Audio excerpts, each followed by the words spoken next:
Bonjour à tous. Est-ce que vous vous sentez lassé par les jeux récents? En ce moment, l'industrie du jeu vidéo n'est pas au top de sa forme.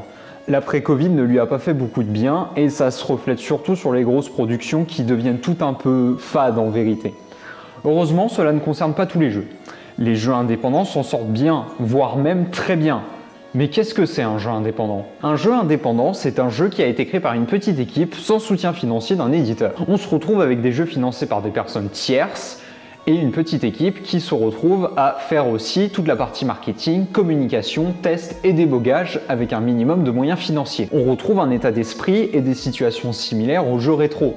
On n'a pas pour but de faire des productions AAA, des grosses productions avec beaucoup de personnel et beaucoup de moyens. Ce qui était le cas à une époque parce que le média du jeu vidéo n'était pas encore aussi développé qu'aujourd'hui. En vérité, le jeu indépendant, ça date des débuts du jeu vidéo. C'était des petites équipes à l'époque, mais c'est parce que le média de manière générale était pas grand non plus. C'était même mal vu sur tous les consoles à cause du crack causé en partie par Atari en 1983. Tu avais une ambiance moins professionnelle à l'époque, tu retrouvais ce côté fait avec les moyens du bord, dans les premiers gros cartons du jeu vidéo. L'essor des premiers jeux indés, ça commence au début des années 2010 avec la sortie de Minecraft, qui était un jeu indé avant de se faire racheter par Microsoft. Et ensuite, on a eu tous les gros jeux indés très populaires sur Internet, Final Fantasy Freddy's, Celeste, Undertale. Et ce qui est impressionnant, c'est qu'on a des jeux indés qui sont toujours très joués aujourd'hui. Minecraft évidemment, mais il y a aussi Fall Guys, Rocket League et Lethal Company.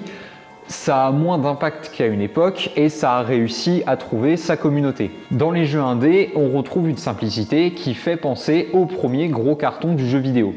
Ils en font même hommage, comme par exemple Sea of Stars qui est très inspiré de Chrono Trigger ou Bug Fables qui est clairement inspiré de Paper Mario. On retrouve une innovation et une créativité qui a tendance à manquer aux plus grosses productions qui sortent en ce moment. On trouvera dans les jeux indés des idées et des directions artistiques hyper bien travaillées et c'est vraiment un avantage de ces jeux, c'est que à part les suites directes, t'en as pas un seul qui se ressemble. On a très peu de jeux qui ressemblent à Outer Wilds, qui est un jeu d'exploration spatiale avec un concept qui est incroyable. Je vais pas en parler plus parce que rien savoir sur le jeu, c'est tout le principe. Niveau financier, on tourne autour de maximum 30 € par jeu contre 70 € sur les AAA. Et un truc que les gens ont tendance à pas prendre en considération, c'est la durée de vie d'un jeu. Un jeu indé, ça ne dure pas très longtemps en général, en moyenne 20 heures. On pourrait croire que c'est un facteur pas impactant, mais quand tu commences à travailler, à avoir des responsabilités et une vie active, tu y fais grandement attention. Un jeu AAA, en moyenne, aujourd'hui, ça dure 100 heures. Un jeu indé, c'est court, c'est bien réalisé et c'est intéressant à jouer. Les indépendants, ce sont ceux qui utilisent le mieux le médium du jeu vidéo pour transmettre des messages ou même donner place à des idées nouvelles que les AAA ne prennent sans doute pas le risque de faire. Avec la crise de l'industrie du jeu vidéo actuelle, on trouve un véritable intérêt dans les jeux indés, parce que leur production permet de proposer quelque chose de plus intéressant. Un jeu indépendant, ça a une production avec peu de budget, donc avec moins de pertes si le jeu flop, et donc avec plus de prise de risque possible. Ce qui contraste avec les productions AAA avec un budget immense mais très peu d'innovation. Parce qu'on joue la sécurité, car si tu te plantes, tu payes cher.